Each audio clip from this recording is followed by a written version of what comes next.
જય શ્રી કૃષ્ણ.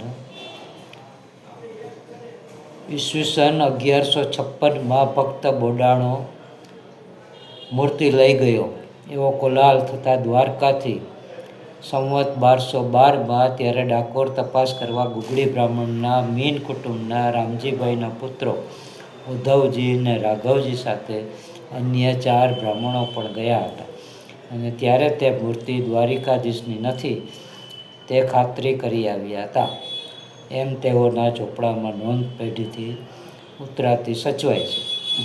બ્રાહ્મણ કુટુંબના દસ્તાવેજના આધારે ઈસવીસન 1162માં ગોમતી કાંઠે ગુગળી પૂજારીઓ અને ઉદયપુરના રાણા ભીમસિંહજીએ કારતક વદ 13 રવિવારે 7000 વીઘા જમીન અર્પણ કરી દ્વારકાના મંદિરનો જીર્ણોદ્ધાર કરાવ્યો ત્યારે ભક્ત બોડાણા મૂર્તિ લઈ ગયાની